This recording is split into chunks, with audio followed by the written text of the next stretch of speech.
En France, 8% des naissances surviennent avant terme et près de 10 000 bébés sont grands prématurés. Les causes de la prématurité sont multiples et le risque est souvent difficile à évaluer. Si la médecine néonatale permet de les soigner et de les sauver, ces bébés restent des enfants fragiles. Mais comment prévenir la prématurité ? Toutes les causes de prématurité ne sont pas connues.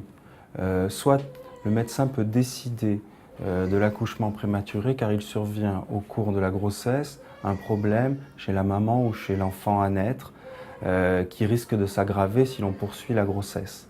Ces accidents surviennent d'autant plus fréquemment que la maman a des problèmes de santé ou qu'elle a déjà accouché prématurément.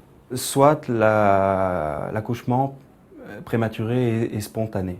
Alors, pour prévenir et limiter les accouchements prématurés, il faut que les mamans soient suivies tôt et par des professionnels comme les sages-femmes libérales, la PMI ou les gynécologues obstétriciens qui vont tout au long de la grossesse repérer et aider les mamans à repérer les situations qui sont dites à risque.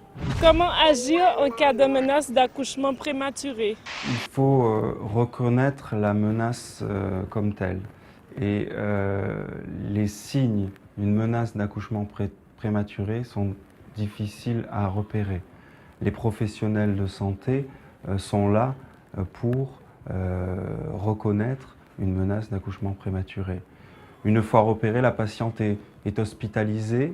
On va pouvoir préparer l'enfant à une éventuelle naissance prématurée pour l'aider à mieux s'adapter. Et on peut, dans certains cas, calmer les signes d'une menace d'accouchement prématuré à l'aide de médicaments qui vont diminuer les contractions, par exemple, et en mettant bien sûr la maman au repos. Comment et pourquoi favorise-t-on les contacts entre les parents bouleversés et les bébés dont la vie ne tient qu'à un fil? Il faut comprendre l'importance de la présence des parents au quotidien auprès de leur bébé prématuré dès la réanimation et les soins intensifs.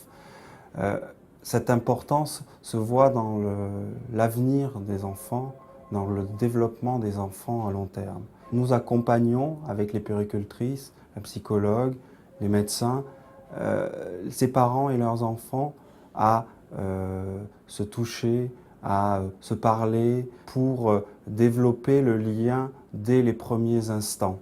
On utilise beaucoup le contact peau contre peau d'une maman, d'un papa qui va porter son enfant pour créer des liens dès les premiers instants. À quel moment un bébé prématuré peut rentrer chez lui? Un bébé prématuré va être hospitalisé en néonatologie.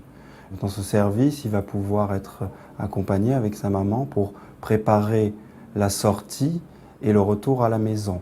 Généralement, autour de la date normale du terme et autour du poids de 2 kg, 2,5 kg, les bébés et les parents sont autonomes, souvent autour de 37 semaines. Mais certains parents et certains bébés nécessitent une hospitalisation plus longue et un accompagnement plus long de quelques semaines.